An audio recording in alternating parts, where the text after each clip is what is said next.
Nahmaduka ya ghafuru ya syakuru wa salli wa sallim barik ala sayyidina wa ala Muhammadin wa ala alihi wa sahbihi asma'in amma ba'du.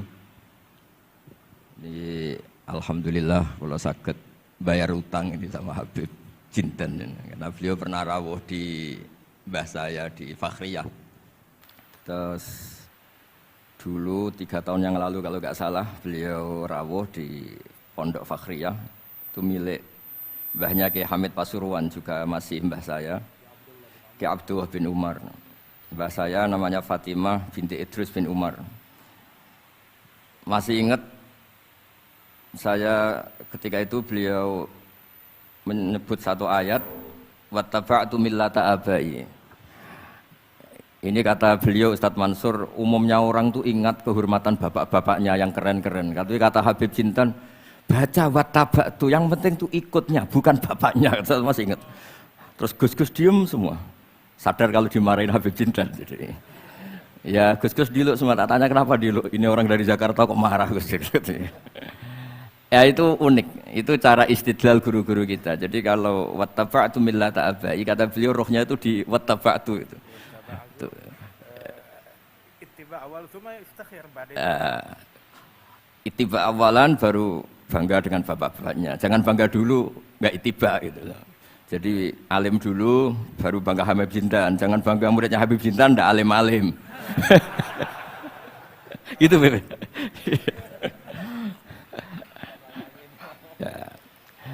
Jadi memang saya secara sengaja cerita sanad ini saya baca Mas Jamal ya, panggilannya apa? Mas Jamal ya. Pertama saya baca Al-Iqdul Farid, ini karangannya Said Muhammad bin Alawi. Di sini saya baca supaya barokah dari karangannya Sayyid Muhammad. Di antara orang yang beliau sebut dari ulama Indonesia, beliau ngendikan Al-Habib Al-Mu'ammar Ali bin Abdurrahman bin Abdillah Al-Habsyi. Wal Habib, ya Kuitang ini Bebe. Ya, jadi juga. Ya, ini juga jad beliau dari omnya Wal Habib Ali bin Husain bin Muhammad Al-Attas, Sahibit Tad. Wal Habib Hamid bin Muhammad bin Salim Asyiri. Wal Habib Muhammad bin Ahmad bin Zain Al-Haddad. Wal Habib Syekh bin Salim bin Umar Al-Attas. Nah, ini Wal Habib Salim bin Ahmad bin Jinten bin Syekh Abu Bakar bin Salim. Ini kitab karangannya Sayyid Muhammad bin Alawi. Terus ketika beliau cerita Sanad Ad-Darimi, Sunan Ad-Darimi, beliau ngendikan Arwi Sunan Ad-Darimi anis Sayyid Salim bin Jiddan, Alian anil Habib Utsman bin Abdillah bin Akil bin Yahya Al-Alawi, Mufti Batawi. Ya, an Utsman bin Hasan Ad-Dimyati anil Amir Al-Kabir. Jadi keberadaan Habib Salim ini mudawwan, selain faktanya beliau sering taklim juga mudawwan dibukukan. Saya pernah hormat kholnya Syekhona Khalil. Di situ di antara manaqibnya ditulis min ajalli ta'lamidhi Salim Al-Habib An-Nasib Salim Maula Jinten, itu Alu Jinten disebut di situ. Jadi ini bukan cerita untuk tafakhur, bukan untuk fakhriyah, tapi ini memang fakta untuk fakhriyah. Karena pondoknya buyut saya juga namanya fakhriyah, ya. Minal fakhriyah ilal fakhriyah. Ya, minal fakhriyah ilal fakhriyah kata. Nah, ini tentang sanad. Tadi saya sudah mentasihkan beliau dan beliau mengkuatkan hujah kita. Dulu ketika Habib Salim banyak orang yang menyalahkan orang pakai celana, Beb. Nanti jenengan yang cerita. Beliau juga bela kultur itu. Saya pernah baca di kitabnya Said Muhammad Alawi, judulnya itu Manhajus Salaf fi Fahmin Nusus. Di kitab saya itu halaman 423. Nanti bisa dicek halaman 423.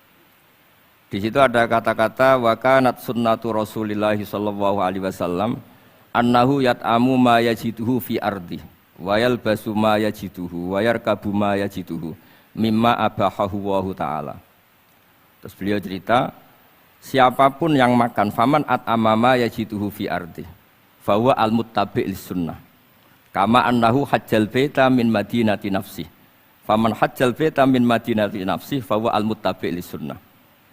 Jadi supaya perasaan orang Indonesia ketika berpakaian seperti ini, seperti saya, seperti teman-teman ini, tetap tercantol, tetap terhubung oleh Rasulullah Shallallahu Alaihi Wasallam. Misalnya Nabi, karena beliau itu orang Madinah, tentu hajinya atau mikotnya dari Dzul Khulaifah. Karena kita orang Indonesia liwat Yalamlam ya harus liwat Yalamlam. Waqata Rasulullah li ahli Madinah dal Khulaifah, wa li ahli Syam al Juhfah, wa li ahli Najdin Qarnan, wa li ahli Yaman Yalamlam. Jangan mentang-mentang ikut sunnah Nabi terus orang Yaman mikotnya dari Dal Khulaifah, orang Sam juga dari Dal Khulaifah. Semua itu harus min Madinati nafsi. Sama seperti Rasulullah yat'amu ma yajiduhu fi ardi, kita juga nat'am ma najiduhu fi ardina. Sehingga jangan sampai umat Islam yang perilakunya keseharian ini sudah baik, kemudian merasa tercerabut dari sunnah Rasulullah Shallallahu Alaihi Wasallam. Karena Nabi seperti mana kita ingin dan kita tahu, ketika ada orang Arabi bilang Allahumma arhamni wa Muhammadan wala tarham ma'ana ahadan, ya Allah hanya saya dan Muhammad yang perlu engkau kasihani, yang lain jangan. Kata Nabi, laqad tahajjarta wasi'an, rahmat Allah yang luas ini kamu persempit. Hanya karena mungkin kita orang Jawa, orang Indonesia. Makanya saya ini bangga ngaji sama Mbah Mun. Beliau orang Jawa, saya ngaji juga hanya di Indonesia. Tapi guyonannya Mbah Mun dulu itu lucu. Wong koyok kon itu kayak orang Jawa, kayak kamu itu mesti ada yang alim. Karena Islam ini kafatal linnas. Makanya yang ahli nahwu itu Imam Sibawayh, padahal beliau Persia. Imam Ghazali juga bukan orang Arab, tapi alim hujatul Islam. Karena Allah ingin memaklumatkan bahwa agama ini kafatal linnas, bukan milik orang Arab saja, bukan milik siapa saja, tapi kafatal linnas. Makanya kita harus bangga dengan tradisi para habaib. Ada Rauhah Bukhari. Bukhari itu kita tahu namanya itu Muhammad bin Ismail bin Ibrahim bin Mughirah. Setelah itu sudah namanya bin Bardasbah. Maula al-Ju'fi, ini Bardasbah itu orang yang dulu diislamkan keluarga al-Ju'fi. Itu Mbah Mun kalau guyon itu Bardasbah cara Jawa mbok parmin mbok parlan. Tapi nyatanya dia putu alim alamah namanya Imam Bukhari. Artinya kita tentu sepakat, sangat-sangat sepakat, sangat menghormati orang-orang yang arfa'u minna nasaban kayak para habib. Tapi para habib juga mau ngakui kayak pakai Bukhari as-Sahihul Kutub ba'da kitab Al-Bukhari. Sehingga memang nggak pernah ada masalah secara sanad, secara tradisi.